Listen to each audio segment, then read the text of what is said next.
अस्सलाम वालेकुम dear student, आज हम डिस्कस करेंगे डॉन न्यूज़पेपर का ओपिनियन जिसका टाइटल है चैलेंज ऑफ अ रीसेट। काफ़ी इंपॉर्टेंट ओपिनियन है और इसकी राइटर है मैम मलीहा लोधी। इस डाटे को हम इस्तेमाल कर सकते हैं करंट अफेयर्स में, ऐसे में, पाकिस्तान अफेयर्स में, और अगर ऑप्शनल सब्जेक्ट की बात करें तो उसमें इंटरनेशनल रिलेशन, पॉलिटिकल साइंस और इस तरह के जितने भी सब्जेक्ट हैं उसमें हम इस डाटे को इस्तेमाल कर सकते हैं। इस ओपिनियन में हमने बात करनी है कि पाकिस्तान और यूएस के आपस में ताल्लुकात किस तरह के हैं, पास्ट में किस तरह के रह चुके हैं और अब हमारे इनके साथ इतनी ज़्यादा क्यों नहीं बन रही। ये सारी बातें हमने इसमें डिस्कस करनी है। इसके अलावा हमने बात करनी है कि पाकिस्तान यूएस और चाइना दोनों के साथ किस तरह अपने ताल्लुकात को बेहतर कर सकता है और इसको अपनी फॉरेन पॉलिसी में किस तरह के चेंजेस लाने की ज़रूरत है। और इसके अलावा ये ओपिनियन थोड़ा सा लंबा है और मुश्किल भी है, इस वजह से वीडियो लंबी भी हो सकती है। आपने एंड तक लाजमी सुनना है क्योंकि एंड वाला जो पैराग्राफ होता है वो बहुत इंपॉर्टेंट होता है क्योंकि उसमें हमें सॉल्यूशंस बताए जाते हैं। फॉर एग्जांपल, अगर यहाँ पे हमने बात करनी है कि पाकिस्तान और यूएस के ताल्लुकात किस तरह के हैं, पास्ट में इनके ताल्लुकात किस तरह के थे, इसके अलावा कॉजेज़ क्या हैं कि इनके आपस में ताल्लुकात इतने ज़्यादा ख़राब हो चुके हैं, और एंड पे हम जो है वो सोल्यूशन पे बात करेंगे कि अब हल क्या है इनके आपस में ताल्लुकात को बेहतर करने के लिए। अब हम ओपिनियन को स्टार्ट करते हैं और इसकी ओपनिंग लाइंस हैं, president Donald Trump's foreign policy. अब ये पहली लाइन जो है ना, इसकी ओपनिंग लाइन, ये आपके पास एमसीक्यूज है कि यूएस का करंट प्रेसिडेंट कौन है, तो आपको पता होना चाहिए कि डोनाल्ड ट्रम्प जो है इनके करंट प्रेसिडेंट हैं। और फॉरेन पॉलिसी का मतलब होता है कि एक कंट्री के अपने इंटरेस्ट के लिए दूसरे कंट्री के साथ अच्छे ताल्लुकात को बिल्ड करना। अब फॉर एग्जांपल, जब अमेरिका को हमारी ज़रूरत होती थी, फॉर एग्जांपल 1979 की वॉर की बात कर लें, जब यूएसएसआर को अमेरिका ने कंटेन करना था तो उसने हमारे साथ अच्छे ताल्लुकात कर लिए थे। अब उनको हमारी कोई ज़रूरत नहीं है तो हमारे उनके साथ अच्छे ताल्लुकात नहीं है। और इसी तरह अगर आजकल की एक एग्जांपल लें हम, तो रशिया और अमेरिका की कभी भी आपस में नहीं बनी।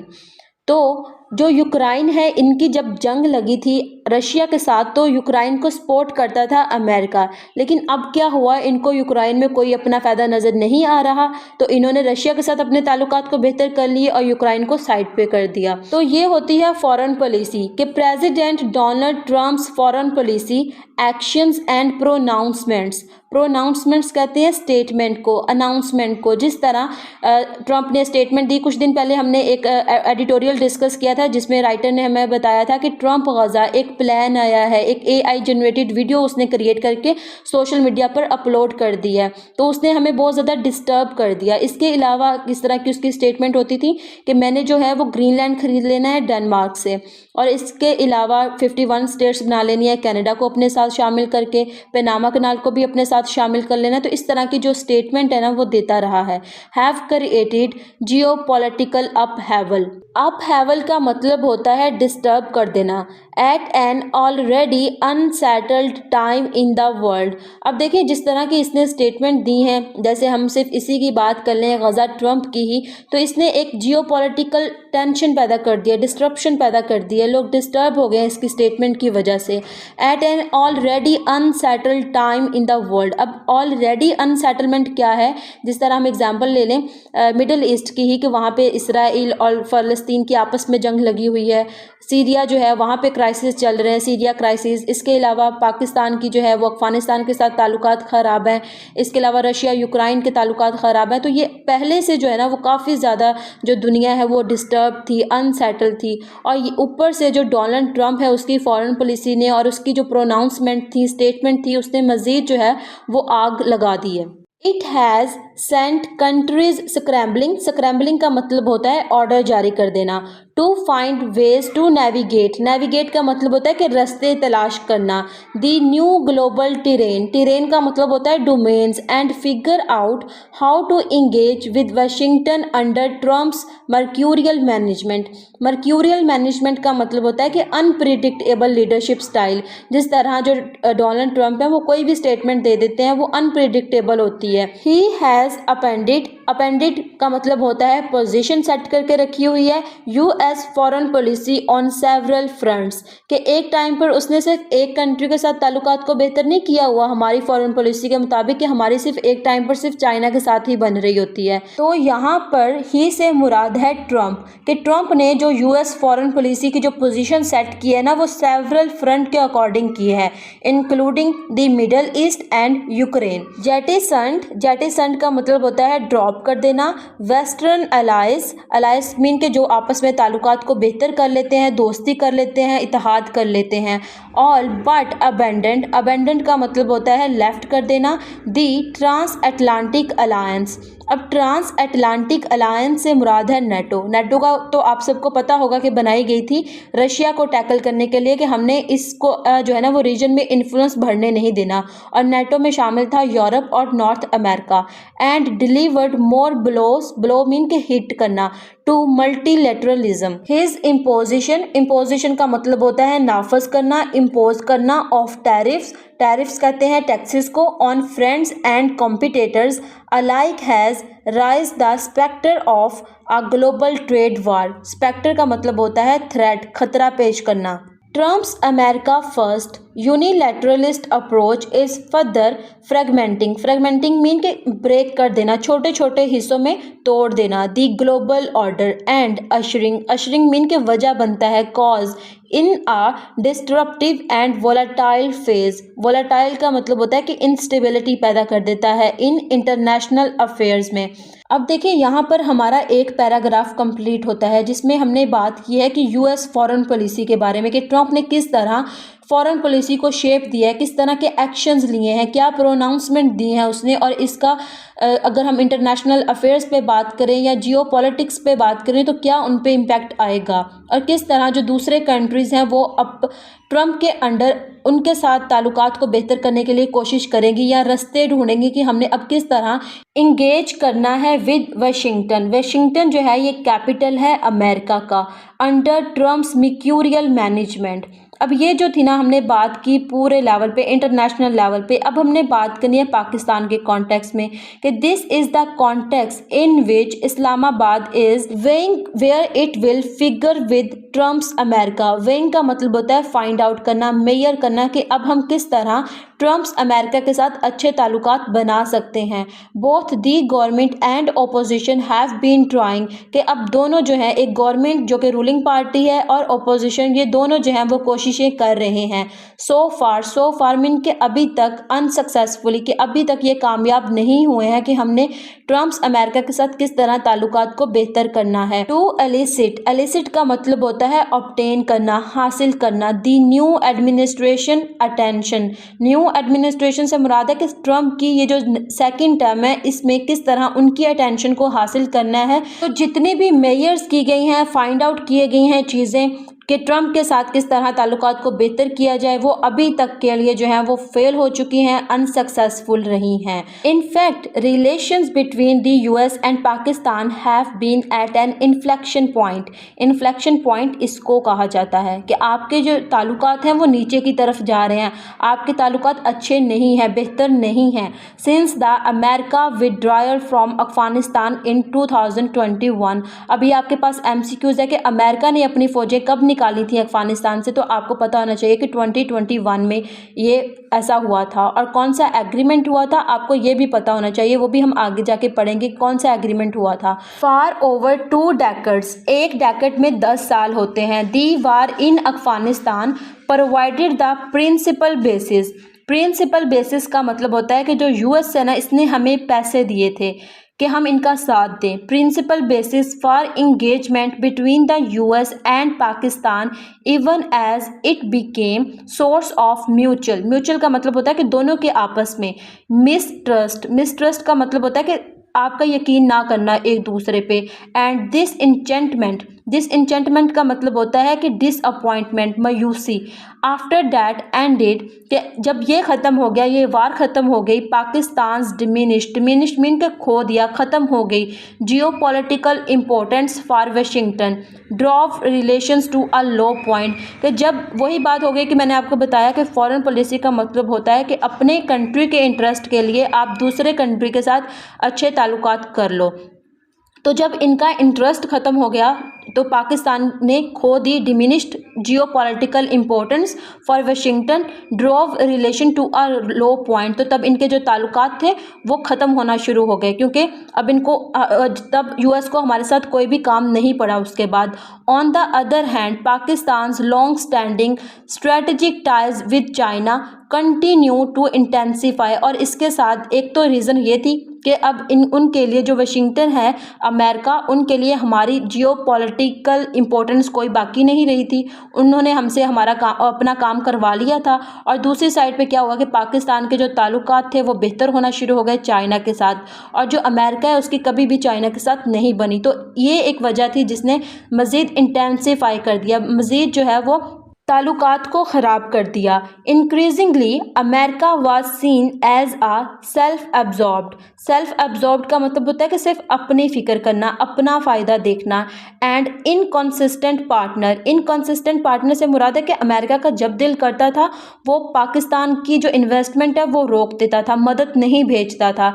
As well as reluctant mean unwilling होने को, कि वो ख्वाहिश भी नहीं रखता रीजनल प्लेयर होने को। China was a perceived mean के रिकॉग्नाइज किया जाता है, समझा जाता है एज हैविंग द विल, कि एक तो वो ख्वाहिश भी रखता है कि वो हमारे साथ अच्छे ताल्लुकात भी रखे, मनी भी है उसके पास, पैसे भी हैं, इकोनॉमिकली बहुत अच्छी ग्रो कर रहा है चाइना।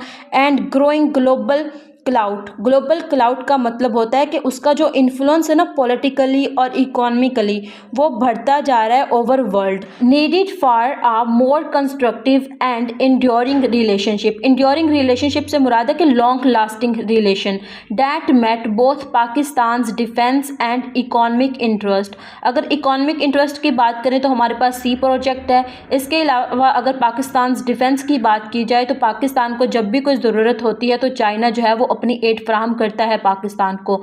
तो ये जो है ना, इस वजह से हमारे जो एक तो चाइना के साथ लॉन्ग लास्टिंग रिलेशन है, लेकिन जो है अगर हम इन दोनों का कंपैरिजन करें कि हमें जो है वो ज़्यादा फ़ायदा है चाइना के साथ अच्छे ताल्लुकात बना के रखने के लिए, क्योंकि जो यूएस है ना ये इनकंसिस्टेंट पार्टनर है, इसका जब दिल करता है ये इन्वेस्टमेंट रोक देता है।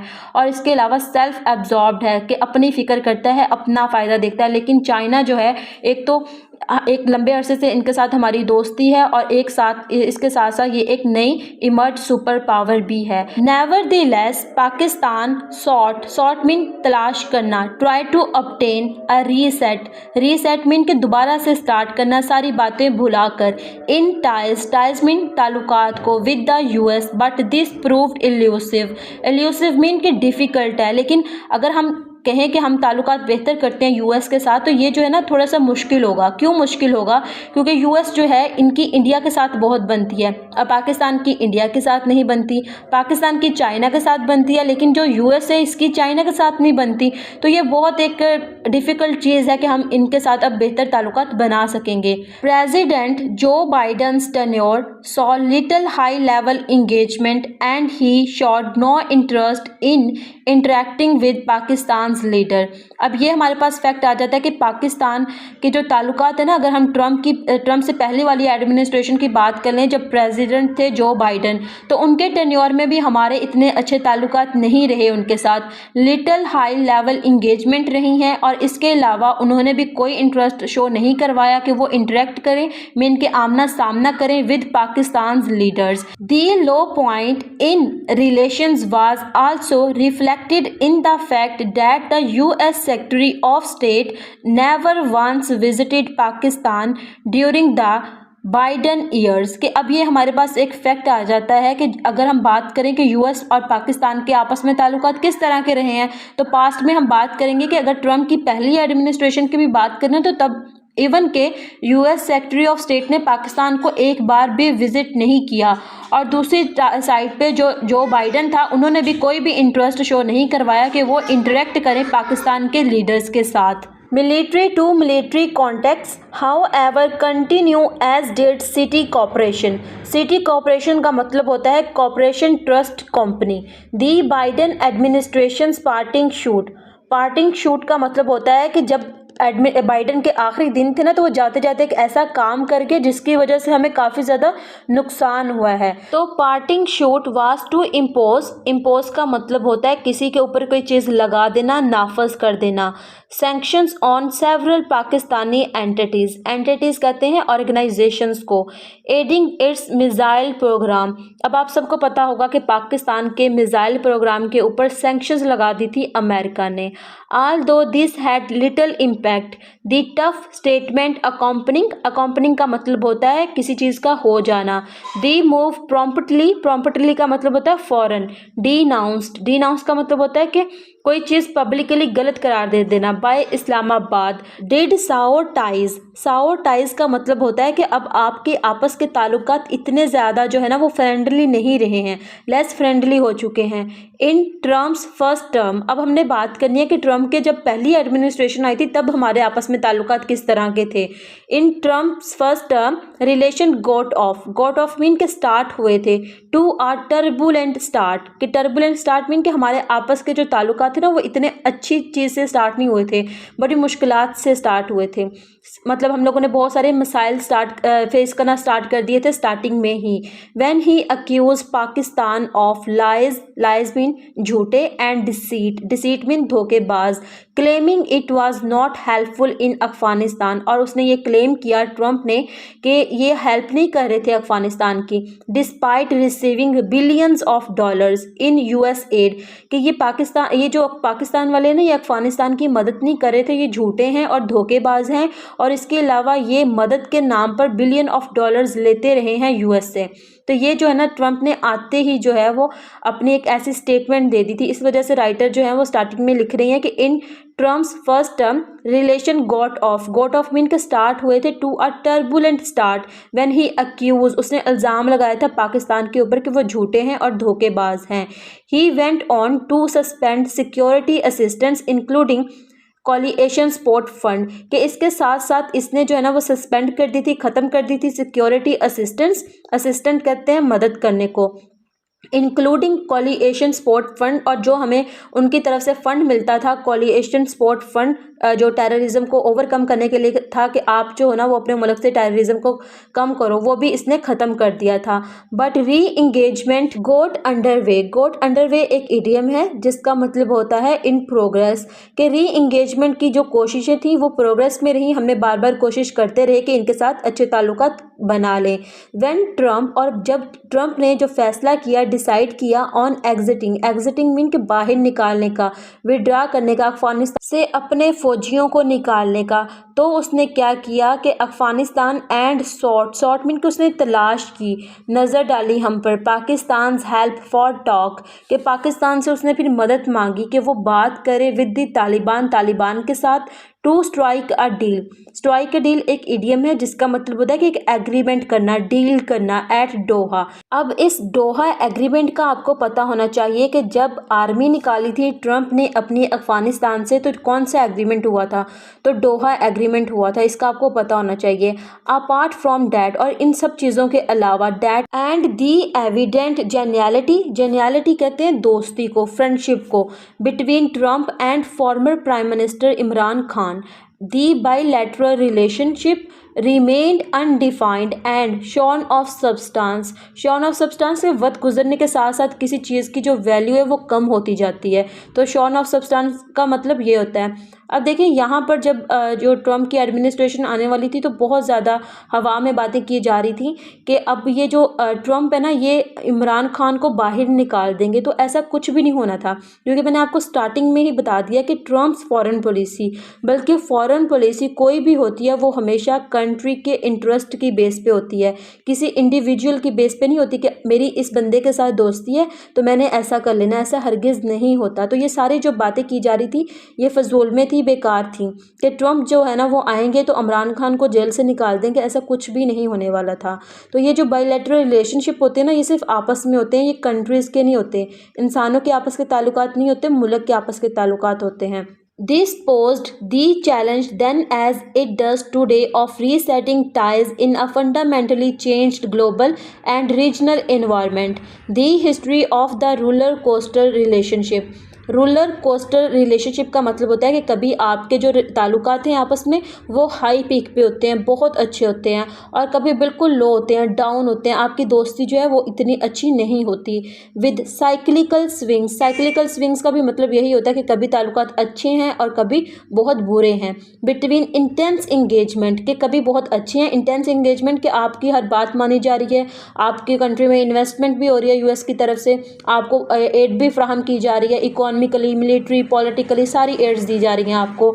लेकिन कभी क्या होता है, एंड डीप इस्ट्रेंजमेंट का मतलब होता है कि आपके साथ आपको बिल्कुल कुछ समझा ही नहीं जा रहा होता, कोई दोस्ती आपके साथ होती ही नहीं है। Shows that positive transformation in ties were always driven by geopolitical storm और सुपर पावर डायनामिक एक्सट्रेनियस कहते हैं आउटसाइडर्स को टू द बाईलैटरल रिलेशनशिप। अब यहाँ पर राइटर बात करती है कि जितना अगर हम हिस्ट्री देखें ना तो उसमें हमें पता चलता है कि जो पॉजिटिव ट्रांसफॉर्मेशन इन टाइज के जब तक हमारे इनके अच्छे ताल्लुकात रहे हैं ना, उसके पीछे एक वजह थी। वो थी क्या कि जियो पॉलिटिकल स्टॉर्म्स और सुपर पावर डायनामिक्स के। एक तो जब हम 1979 की बात कर लें तो तब इसको रशिया को कंटेन करना था, इस वजह से हमारे इनके साथ अच्छे ताल्लुकात रहे थे क्योंकि अपने मकसद के लिए हमें इस्तेमाल कर रहा था।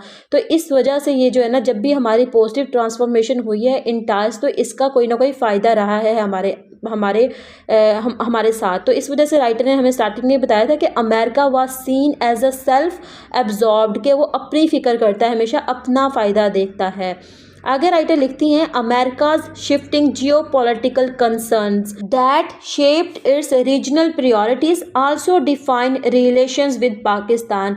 कि अब जिस तरह जो अमेरिका है इसकी जियो पॉलिटिकल कंसर्न्स होते हैं जिस साइड पे, अगर उसमें पाकिस्तान आता है, अगर इसकी प्रायोरिटीज़ में, तो ये पाकिस्तान के साथ अच्छे ताल्लुकात कर लेता है। और आने वाले दिनों में भी इसी तरह ही होगा कि अगर इसकी रीजनल प्रायोरिटीज़ में हमारे पाकिस्तान वाली साइड पे कोई चीज़ होगी तो ये हमारे साथ अच्छे ताल्लुकात कर लेगा। They drove bilateral ties into different phases with security issues determine the relationships. अब हमें आगे ना 3 पॉइंट्स मिलते हैं। इन द कोल्ड वार कि हमारे जो बाईलैटरल रिलेशंस रहे हैं ना डिफरेंट फेजेस में, सिक्योरिटी इश्यूज़ की वजह से, वो किस वजह से रहे हैं, वो राइटर बात करते हैं कि इन द कोल्ड वार, जब इसकी जो अमेरिका है और यूएसएसआर की बात करें कि in the cold war when the US aim was to contain communism से मुराद है यहाँ पे USSR, Pakistan became America's most allied ally, कि तब ये दोस्तों का दोस्त बन गया था, इत्तेहादों का इत्तेहाद बन गया था इनका आपस में। जब यूएस जो है ना इसने कंटेन करना था यूएसएसआर को, तो पहली रीज़न ये रही थी। तो इसी वजह से राइटर ने आपने ऊपर हेडिंग लिख लेनी है कि अगर हम हिस्ट्री की बात करें ना तो अगर हम देखें कि इनके ताल्लुकात किस तरह रहे हैं तो हमें जो डिफरेंट फेजेस मिलते हैं उसमें पहला है in the cold war when the US aim was to contain communism, Pakistan became America's most allied ally. Then after 1979, अब हम बात कर रहे हैं 1979 के बाद की। There was a mutual interest to roll back mean reverse कर देना, कि कोई किसी के ऊपर हमला करता है तो उसके ऊपर दोबारा हमला कर देना, आप उसको जवाब दो। दी रशिया इन्वेजन कहते हैं हमले को, ऑफ अफगानिस्तान। अब जिस तरह 1979 में अफगान सोवियत वार हुई थी तो ये जो है ना अमेरिका ने हमें दिए थे, हमारी ज़मीन को इस्तेमाल किया था रशिया के लिए, रशिया के ख़िलाफ़, invasion of Afghanistan. The third, अब ये तीसरा पॉइंट आता है हमारे पास, post 9/11 phase involve defeating mean शिकस्त देना al Qaeda in the war on terror. This ended with the US pulling out mean निकाल देना फ्रॉम अफगानिस्तान। और इसके बाद क्या हुआ, पहले हमने पढ़ लिया कि कोल्ड वॉर का इरा था, दूसरा हमने पढ़ लिया 1979 वॉर में हमारे ताल्लुकात बेहतर है, उसके बाद हमने पढ़ा कि पोस्ट 9/11 फेज जो था उसमें इसने अलकायदा को शिकस्त देनी थी, इस वजह से हमें इस्तेमाल किया। और उसके बाद लास्ट पे हमारे पास पॉइंट आ जाता है कि जब इसने अपनी आर्मी को अफगानिस्तान से निकाला तो तब इसने हमारे साथ दोस्ती की। आगे राइटर लिखती हैं, despite there close cooperation in these 3 phases. अब आगे हमें राइटर ने 3 फेजेस बताने हैं जो कि फिर राइटर बताएंगी कि ये बड़ा मसला है जिसकी वजह से हमारे आपस में ताल्लुकात जो हैं वो बेहतर नहीं हो रहे। There are always an elephant in the room. Elephant in the room एक इडियम है जिसका मतलब होता है कि एक बहुत बड़ा मसला जिसको कभी भी सोल्व नहीं किया गया, ना उस पर कभी बात की गई हो। इन द फर्स्ट, पहला मसला क्या है कि इट वॉज इंडिया, कि इंडिया का मसला है पहला। The US priority was to defeat communism. अब कम्युनिज्म में ना यूएसएसआर भी आता है और इसके अलावा जो है ना चाइना भी आता है। तो कम्युनिज्म को हमेशा जो यूएस की प्रायोरिटी रही है ना, इसको शिकस्त देना रही है। बट फॉर पाकिस्तान, लेकिन पाकिस्तान के लिए क्या है, ties with Washington. Washington capital है अमेरिका का। Were part of its external balancing strategy of seeking, seeking mean तलाश करना, extra regional support to address its security dilemmas given the vast power asymmetry with a hostile India. लेकिन अब देखें ना, मैंने आपको पहले ही बताया था कि जो अमेरिका है ना, इसकी हमेशा प्रायोरिटी रही है कि इसने यूएसएसआर और चाइना को कंटेन करना है। इसके लिए इसने ताल्लुकात को बेहतर कर लिया इंडिया के साथ, लेकिन पाकिस्तान की इंडिया के साथ नहीं बनती। इसने जब भी अमेरिका के साथ बनाने की कोशिश की ना, तो इसके पीछे मकसद होता था एक्स्ट्रा रीजनल सपोर्ट लेने के लिए और अपनी सिक्योरिटी को बेहतर करने के लिए विद अ होस्टाइल इंडिया। और जबकि इसको पता था कि अमेरिका जो है ना वो हमेशा सपोर्ट करता है, प्रायोरिटी देता है पाकिस्तान के ऊपर इंडिया को। तो इसके बावजूद जो है ना जो पाकिस्तान है इसने अच्छे ताल्लुकात बनाने की कोशिश की है अमेरिका के साथ। इन the second phase the elephant in the room, के सबसे बड़ा मसला जिसको अभी तक हल नहीं किया गया was Pakistan nuclear programme, even as the two collaborated in the joint struggle against the Soviet occupation of Afghanistan. अब जब ये जो इनकी वार हो रही थी, अफगान सोवियत वार हो रही थी, तब हमें अमेरिका ने बड़ी मदद की थी कि आप चाहे बना लें न्यूक्लियर प्रोग्राम। लेकिन उसके बाद क्या हुआ कि अभी हमने जब देखा तो इसने हमारे ऊपर सैंक्शंस लगा दें कि ये गलत इस्तेमाल कर रहा है। लेकिन फिर हमने अभी जो कुछ दिन पहले खबरों में आ रहा था कि जो अमेरिका है ना वो दे रहा है इंडिया को F-35 शायद था मिसाइल दे रहा था उनको। तो अब बंदा उनसे पूछे कि क्या अब हमें खतरा नहीं है इस चीज़ का। तो ये जो है ना इनकी बड़ा एक डबल स्टैंडर्ड चलता रहता है। तो राइटर बात करती हैं कि in the second phase the elephant in the room was Pakistan nuclear programme, even as the two collaborated mean के आपस में मिल के काम किया था, इन द ज्वाइंट स्ट्रगल, ये इकट्ठे मिल के स्ट्रगल की थी against the Soviet occupation of Afghanistan. This divergence कहते हैं सेपरेशन को, was to surface after the Russian defeat when the US imposed wide-ranging sanctions on Islamabad on the nuclear issue and Pakistan became America's most sanctioned friend। अब देखिए जब 1998 में हमने nuclear test किया था तो अमेरिका ने तब भी हमारे ऊपर सैंक्शंस लगाई थी। इन the most recent phase Pakistan communications channel with the Taliban produce a disconnect. अब देखिए अफगानिस्तान के साथ हमारे ताल्लुकात बेहतर थे अभी इससे पहले, इस स्ट्राइक से पहले जो भी हमने की है उससे पहले हमारे ताल्लुकात उनके साथ काफ़ी अच्छे थे। लेकिन जो अमेरिका है ना इसने रिकॉग्नाइज़ नहीं किया था तालिबान की गवर्नमेंट को अफगानिस्तान में, तो इसकी वजह से भी हमारे जो ताल्लुकात है ना वो ख़राब रहे थे। In the most recent phase Pakistan communication channels with the Taliban produce a disconnect with the US। अब जो पाकिस्तान के कम्युनिकेशन चैनल्स थे तालिबान के साथ इनकी बातचीत होती थी और आपस में ट्रेड भी कर रहे थे ये, तो इसकी वजह से भी जो US है ना इनके साथ ताल्लुकात जो थे वो डिसकनेक्ट हो गए थे। जो इस्लामाबाद है इस चीज़ का यकीन रखता है that one day everyone would have to deal with them mean के तालिबान के साथ, but Washington saw this as evidence of Pakistan double game. It is against this backdrop that Islamabad seeks to reconfigure mean change करने की कोशिश करना ties with the US based on Pakistan intrinsic importance mean के inheritance जो कि हमेशा से थी और हमेशा रहेंगी, and not as a subset of America's other concerns but a reset faces many challenges. कि अगर हम उनके साथ अब रीसेट करना चाहते हैं, ताल्लुकात को बेहतर करना चाहते हैं सारी चीज़ें भुलाकर फॉर अ स्टार्ट, तो उसके लिए ना हमें बहुत सारे चैलेंजेस का सामना है। अब राइटर हमें वो चैलेंजेस बताएंगी। फॉर अ स्टार्ट के अगर स्टार्टिंग में जो राइटर बता रही हैं वो ये है कि Pakistan does not figure in the Trump administrations recast priorities कि अभी तक पाकिस्तान ने जो है ना कोई भी फिगर नहीं किया, मीन कि कोई भी चीज़ जो है ना वो मेजर नहीं की, फाइंड आउट नहीं किया। In the Trump administrations recast priorities, revise नहीं की प्रायोरिटीज़ को कि उसकी क्या प्रायोरिटीज़ हैं और हमने उसके सामने क्या रखना है। There are other constraining factors. Constraining का मतलब होता है रिस्ट्रिक्ट करना, रिस्ट्रिक्शंस लगाना, लिमिटेशन, चैलेंजेस कि there are some other challenges के कुछ चैलेंजेस का सामना है हमें अगर हमने अमेरिका के साथ अच्छे ताल्लुकात करने हैं। अब कौन से चैलेंजेस हैं? सबसे पहला है America's top strategic priority is to contain China, कि जो अमेरिका का सबसे बड़ा जो प्रायोरिटी है ना, सबसे बड़ा टॉप स्ट्रेटेजिक प्रायोरिटी है वो ये है कि उसने कंटेन करना है चाइना का influence in the reason.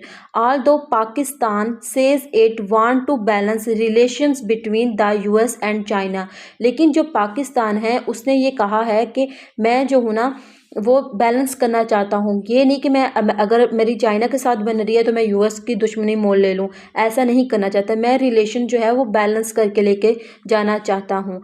It sees its strategic future to lie with China and will not be a part of any anti-China coalition। coalition कहते हैं इत्तेहाद को। कि इस तरह ये जो पाकिस्तान ने स्टेटमेंट दी है ना, इससे ये नज़र आता है कि पाकिस्तान का जो फ्यूचर है ना वो चाइना के साथ है, और इस वजह से जो पाकिस्तान है वो किसी भी ऐसी पार्टी या ऑर्गेनाइजेशन का हिस्सा नहीं बनना चाहता जो कि एंटी चाइना हो। This limit the space for Pakistan US relations. ये एक रीज़न है जिसकी वजह से पाकिस्तान यूएस के साथ इतने अच्छे ताल्लुकात नहीं बना सकता। So does America's growing strategic and economic relationship with India, its partner of choice in the region, in its strategy to project India as a counterweight to China।